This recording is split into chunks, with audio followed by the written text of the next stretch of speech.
anywhere you are watching from. This is Linda's TV show and I welcome you all. If you like what you are watching or hearing from this platform, kindly subscribe, put on your notification bell to all notifications. This will enable you to know when we upload a new video. Here, we react to all forms of videos, local, especially what is happening in Nigeria and in Biafra land. I put a disclaimer that here in Linda's TV show, we do not promote misleading information, hate speech, violence, instigating war.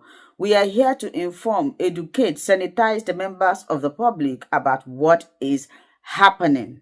I seize this opportunity to appreciate YouTube for creating this wonderful platform. Journalist who is going to testify what happened to the man called Buhari in 2017 is live now with us.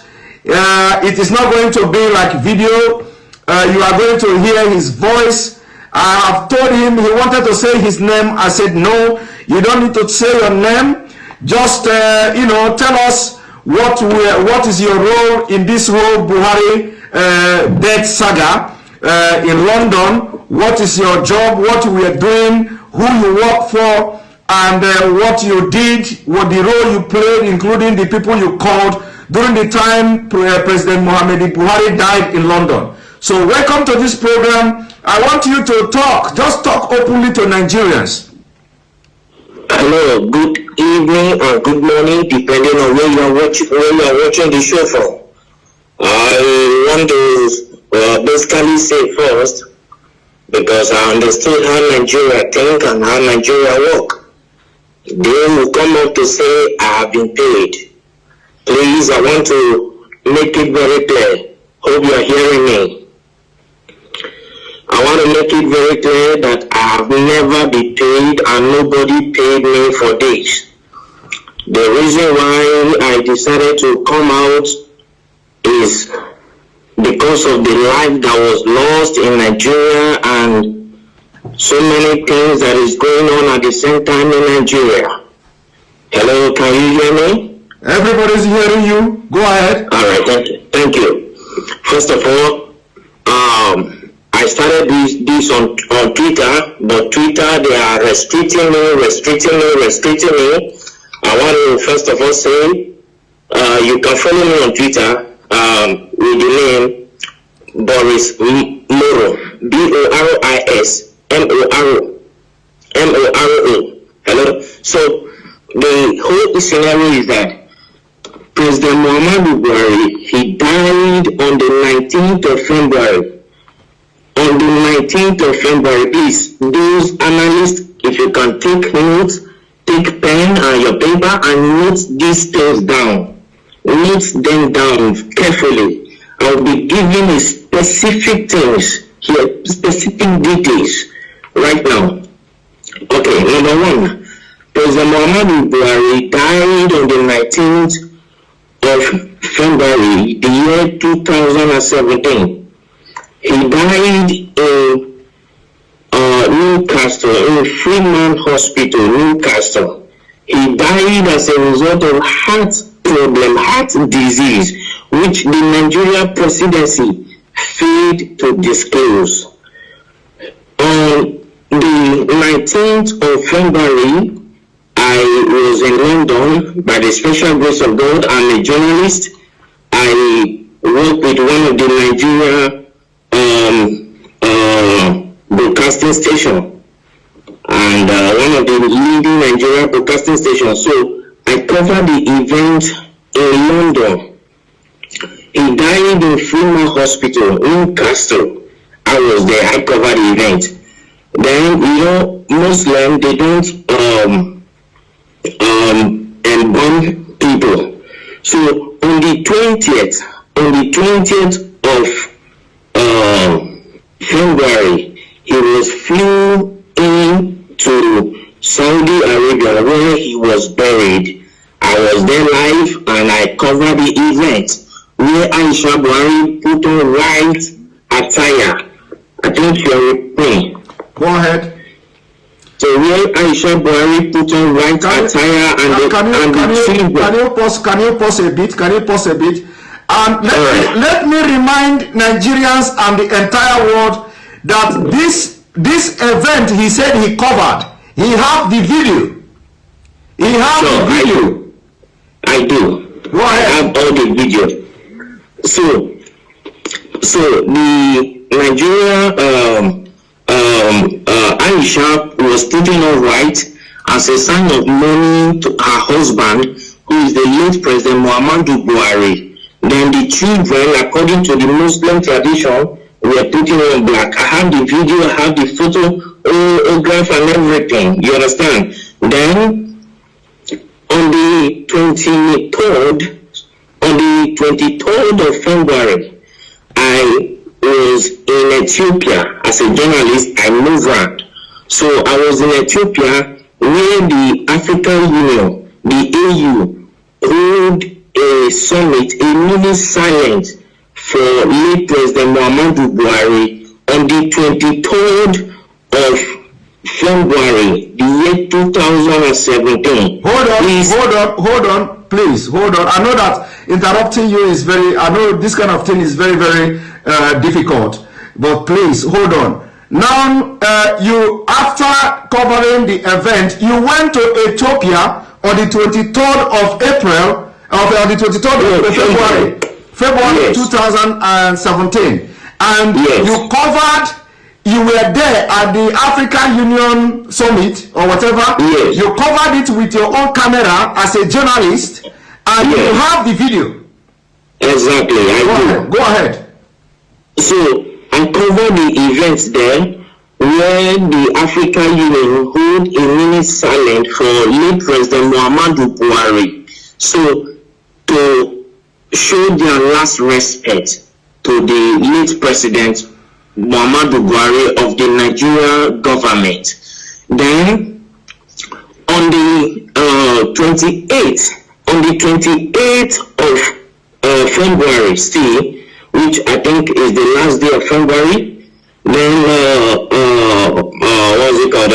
Queen Elizabeth gave a condolence statement to the Nigeria government in respect of late President Muhammadu Buhari, and which went viral. Yes. So all of these, the Nigeria government led by late Abakari and with the Kaaba swept under the carpet for selfish and greed reasons.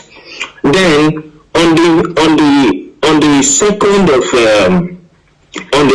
of March, Eric Joyce, the ex-British lawmaker, ex-British lawmaker, he issued a statement, a condolence statement to Nigeria for the loss of her president.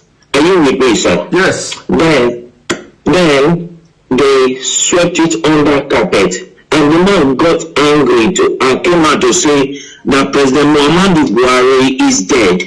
If President Muhammadu Buhari if they think he is lying, that they should come out to challenge him. You understand what I'm saying now? Yes. They should come out to challenge him in the court of law, that he will come out with every evidence to prove that Muhammadu Buhari is dead. As I talk to you, since 2017 till this minute, nobody from the Nigerian government all across the nations of the earth came up to challenge Eric Joyce, the ex-British lawmaker.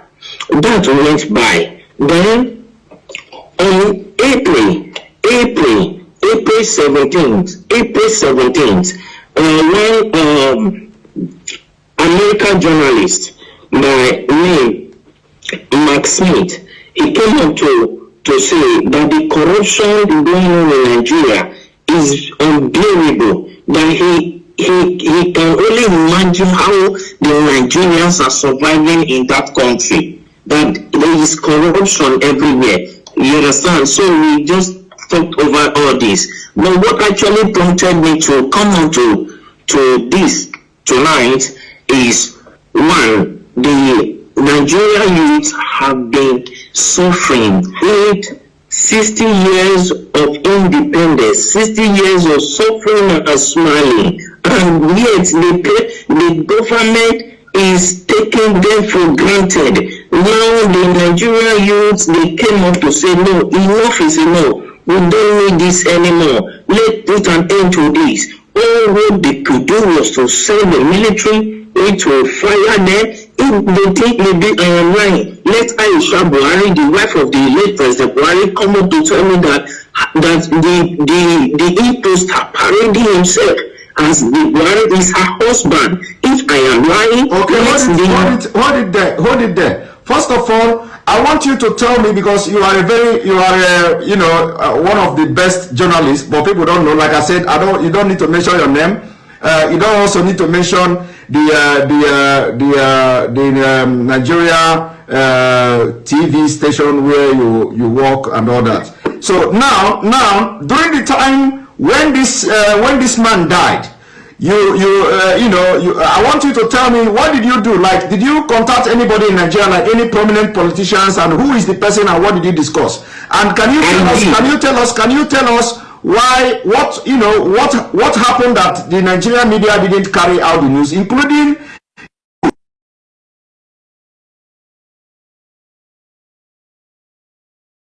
fortunately that Abakari is dead. Abakari did not die of COVID-19. Coronavirus did not kill him. They masterminded his death. That is number one. I have proof for everything I'm saying, because I am a media personnel, and for me to say whatever thing, I know I can prove it anywhere on the earth. You understand what I'm saying? First and foremost, after that we came to Nigeria and we tried to publish the news. Let me state categorically, I don't want to mention the name of the broadcasting system I work with. Our firm was suspended by the National Broadcasting Commission, NBC, National Broadcasting Commission, suspended our firm, our broadcasting station from airing because we carried the news. Because they know, they have information that you were there. You were there and you followed everything. So when you came to Nigeria, they suspended you from, they suspended your firm. So I'm coming to that, sir. Let's not watch it. Abakari called me to SH0CK. You understand what I'm saying? Yes. So I flew into Abuja to go and see him, and he told me that if I can keep quiet, that my safety to be alive will be guaranteed, and for my generation to come on, we suffer again as a result of the bribe he was offering me. You understand what I'm saying? Yes. So I told him, accepting bribe is not the problem, but my conscience will judge me till I die. Yes. So I cannot do that. And to God who made me, I'm saying this categorically, and God Almighty is my witness, I did not take a dime from him. So I left. Then I called Bola Tinubu Asiwaju, the Lagos State richest man on earth. Let me use the word. So I called him on his MTN line. I can call the line now, the MTN line that I use in reaching him. I can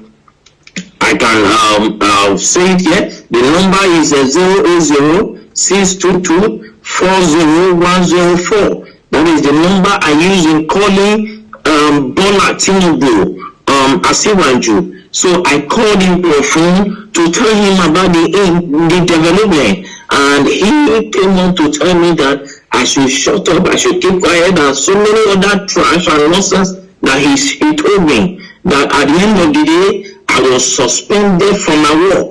You understand? As a journalist. Okay, hold it there. So you called Bola Ahmed Tinubu to tell Tinubu Of course, you normally call him too. This is not the first time you are calling him, by the way. We normally communicate. Okay, so you called him on this number you called now, 080-622-40104. Yes. And then he tell you to shut up and tell you a lot of things. He specifically, I can still remember, I still have the record of that conversation. You understand? Because as a journalist, you keep record of things, because yes, to call him, I need it. You understand me? Okay. So I still have the record of that conversation. So when I called him, he told me that Nigeria is not like other countries. That Nigeria heads of affair revolve and must continue to revolve around the cycle. You understand now? He told me that it must continue to revolve around the cycle, that the system of governance in Nigeria is different from every system of governance in the world, on earth, that in Nigeria transparency is something that they don't tolerate, that they try to hide everything, that it's not everything the masses must know, it's not everything the masses, the people of Nigeria must be aware of. Are you getting what I'm saying, sir? Yes, yes. So he told me, and he offered me money too. He offered me, right? He said, as long as I kept quiet, then I called the vice president too, Yemi Osibanjo. You called the vice president too? Okay. Yes, I have his contact, but for security reasons, we don't want to disclose his contact to the public. You understand what I'm saying? Yes, go ahead. If you need it one-on-one, I can give it to. No need. Just go ahead. No need. So I called Professor Yemi Osibanjo. I called him and went to his office to meet him in Abuja. So when I got there, and I told him, sir, we understood, because I was the one that covered that news. And from so place, I introduced myself to him, and he welcomed me, he sat me down. I told him this according to the law that I know, because my father is in Nigeria. You understand me now? My father is in Nigeria. My mother is from the British. Is from England. So I told him that according to the laws that are known in Nigeria, when the president died, the vice president, so after him will become the president. You understand? As a way of moving the country forward. He said that the Nigerian government is not wrong in that system.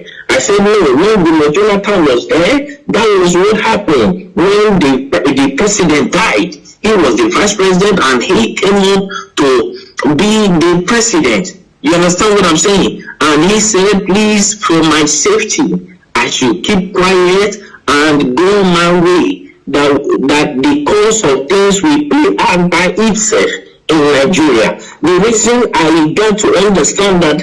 Can you pause a little bit, please? I know that this is very difficult, when I'm, pausing you all the time. So, is it that because of the way you have actively trying to air this news was the reason why you were suspended and sacked or something? I wasn't sacked, sir. I was suspended. Okay, you were suspended. Okay. So was it the reason you were suspended? Yes. Okay. Because I told them that I will publish it. Then as at that time I was receiving so many threats. Like seriously, people started threatening my life, threatening me here and there. Then I called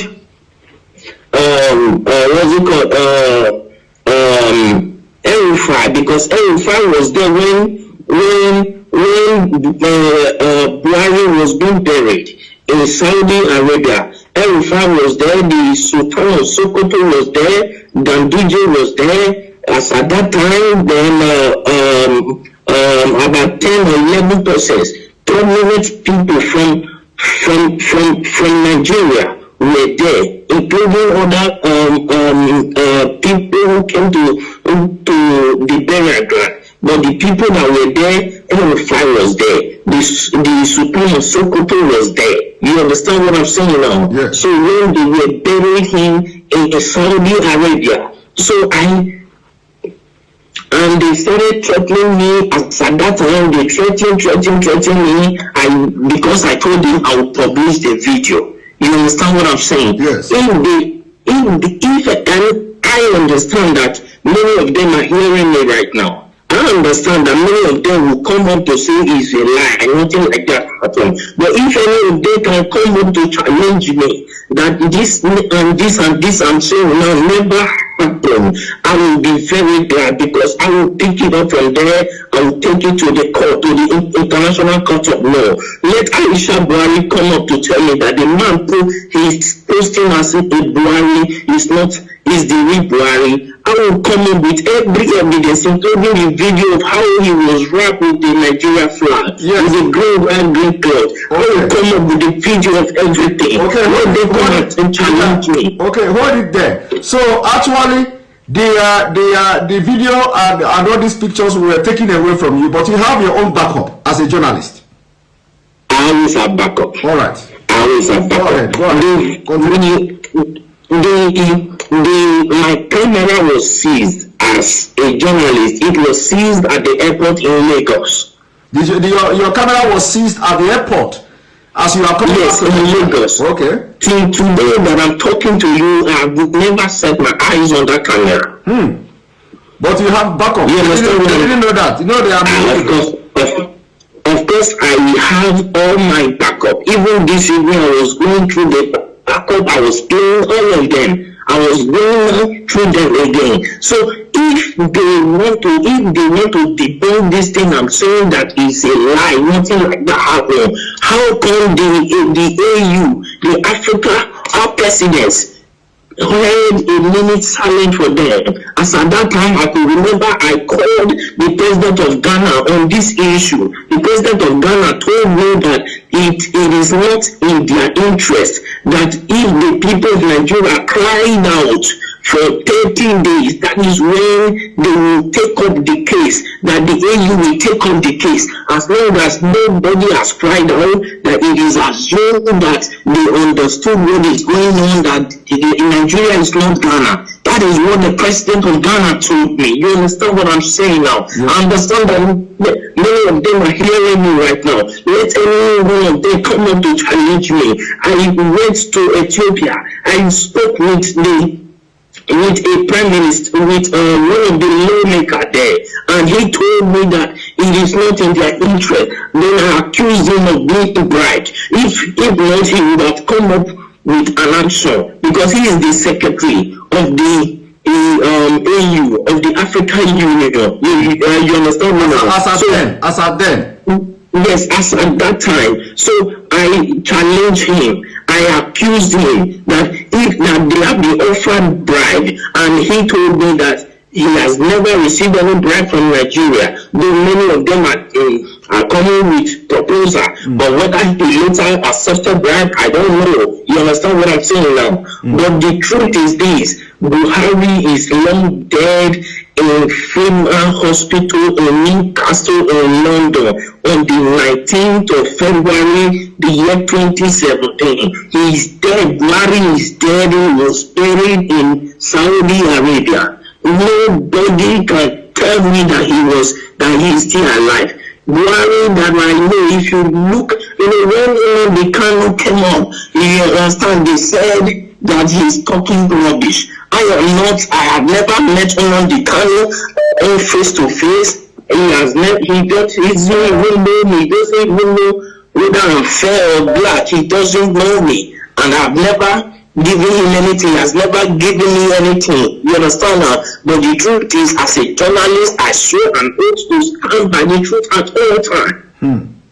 Irrespective of what may be at stake, I swear and oath to God and to humanity. And now you no longer work with this television station, and now because of what is going on in Nigeria, you are ready to shatter the table.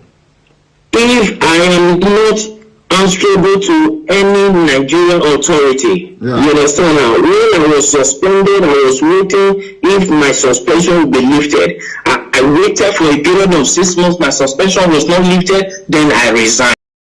Hello, my wonderful people. As we have finished watching this interesting video, please, I want to see your comment, your contribution, your opinion in the comment section. Like I said earlier, let us do it constructively. Tell me what you think about this video that you have just watched, and also about the platform. If you haven't subscribed, what are you waiting for? Please remember to subscribe, put on your notification bell, share this video, and remain blessed.